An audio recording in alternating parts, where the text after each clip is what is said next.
The last impingement is the posterior lateral impingement. And the posterior lateral impingement occurs between the humeral head and between the glenoid. And so what happens when somebody takes their hand back like this, as if they were going to throw a ball, then you have what are called your scapular retractors, like your rhomboids. They'll press your scapula against your back medially. If that doesn't happen, in fact, I'm going to have Blair stand up for a minute.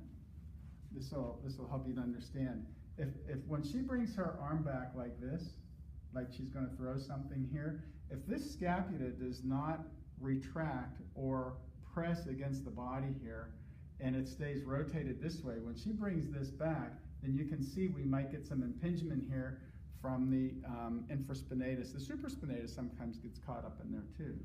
But so the patient will come in and they'll complain that, oh, you know what, whenever I'm reaching back maybe to paint a wall or I'm going to throw a ball, whenever they get to the end of that cocking motion, that's where that impingement takes place. So what we're going to do here, we're going to test the scapular retractor strength. Now this test is for, you can put that down, the test is for scapular retractor strength. It's not for impingement, it's for scapular retractor strength. And if there's an issue with scapular retractor strength, that can then cause or lead to this posterior lateral impingement.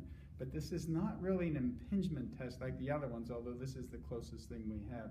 This is for scapular retractor weakness. So if I ask you a question, is it for posterior lateral impingement or is it for scapular retractor? You'd say, oh, it's got to be rhomboid weakness. Don't say it's for posterior lateral impingement.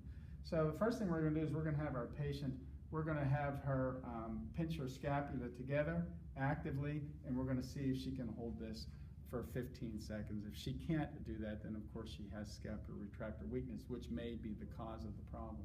The other test we're going to do, she can relax, is I'm going to have her bring her arm back as if she's going to throw, and she's going to say, wow, it catches me right here. So that means it's possible that it's coming from the retractor weakness. So what I'm going to do is have the patient then put her arm back down.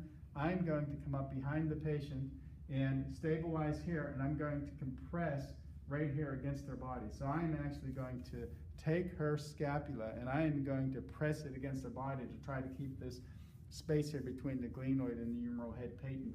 So I'm going to press here. I am taking the place of her scapular retractors. I'm going to have her bring her arm back.